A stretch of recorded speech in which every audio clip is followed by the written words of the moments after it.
Heyo mga katigs, magpe-first 10 minutes tayo. Balik tayo sa healthy foods. Ito yung salad of the day.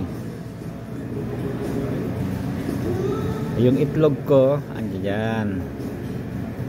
Ang itlog ko, itlog mo, itlog nating lahat.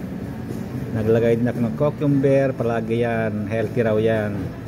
At saka yung makulay na dahon, garbanzos, naglagay ako ng garbanzos, naglagay ako ng kidney beans, olive, at saka ito, bago itong nilagay ko nito, yung pickles na cucumber. Ito linalagay sa ano ito eh, sa burger ito eh. Ito linalagay sa burger ito eh. Pero meron naman doon kasi hindi ko naman masyadong kursunada kasi maasim. May asim, kaya lang para maiba naman. Tangerine. Yan, ito yung ano, ito yung salad ko ngayon. At saka lagi yan yung dressing ko.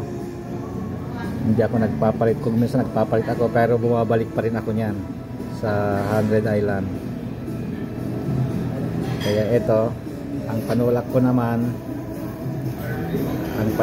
naman ay tea pa rin para healthy, pero may caffeine siya eh, caffeine level ayun no, 3 dot eh, may caffeine siya.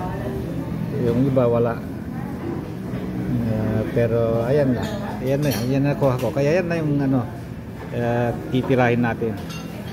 Okay mga katigang, bye bye, kainan na.